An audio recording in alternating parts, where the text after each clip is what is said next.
ইলমে দ্বীনের শিক্ষা অর্জনের জন্য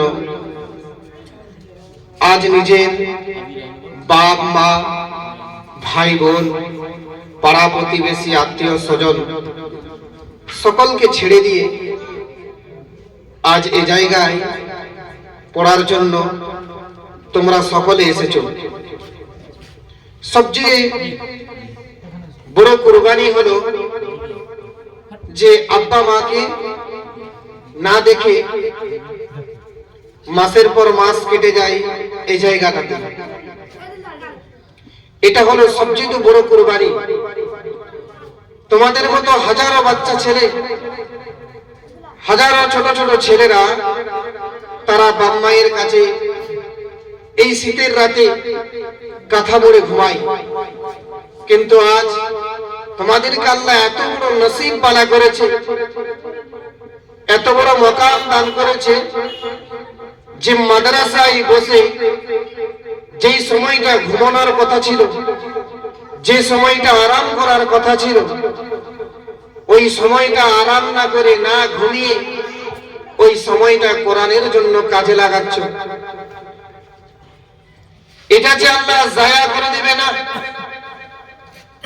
আমার আল্লাহ পাক রব্বুল আলামিন এই কষ্টটাকে কবুল করে নিয়ে কাল কিয়ামতের ময়দান, হাসরের ময়দানে, মুসিবতের দিনেতে মহান রব্বুল ইজ্জত এর জাযা ও বরকত ইনশাআল্লাহ সকলকে দেবে।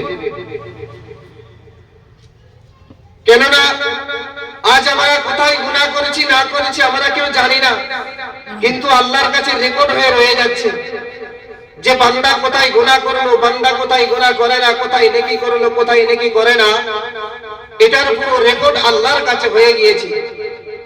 আজ তোমরা এই জায়গায় পড়তে এসেছো, এর যে আজ যে এই দুনিয়াবি যেটা মোবাইলের রেকর্ড, এটা ভিন্ন কথা, এটা ভিন্ন কথা, কিন্তু আল্লাহর যে রেকর্ড আছে আমরা সবাই জানি, কিরামান কাতিবিন ইয়ালামুনা মা তাফআলুন।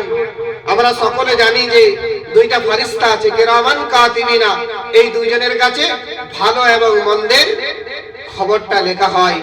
আর আজ যে এতদিন ধরে মাদ্রাসায় পড়াশোনা করছো, এর তো খবর আল্লাহর কাছে আছে। ইন্নাল্লাহা আলিমুম বিদাতিস সুদূর, আল্লাহ তো মনের খবরগুলোও জানে।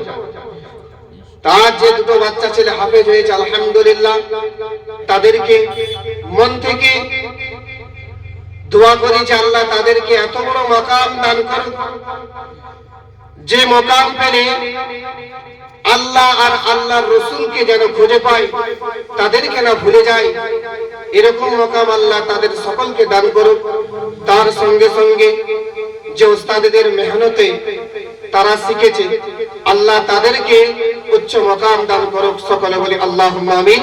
আসসালামু আলাইকুম ওয়া রাহমাতুল্লাহ।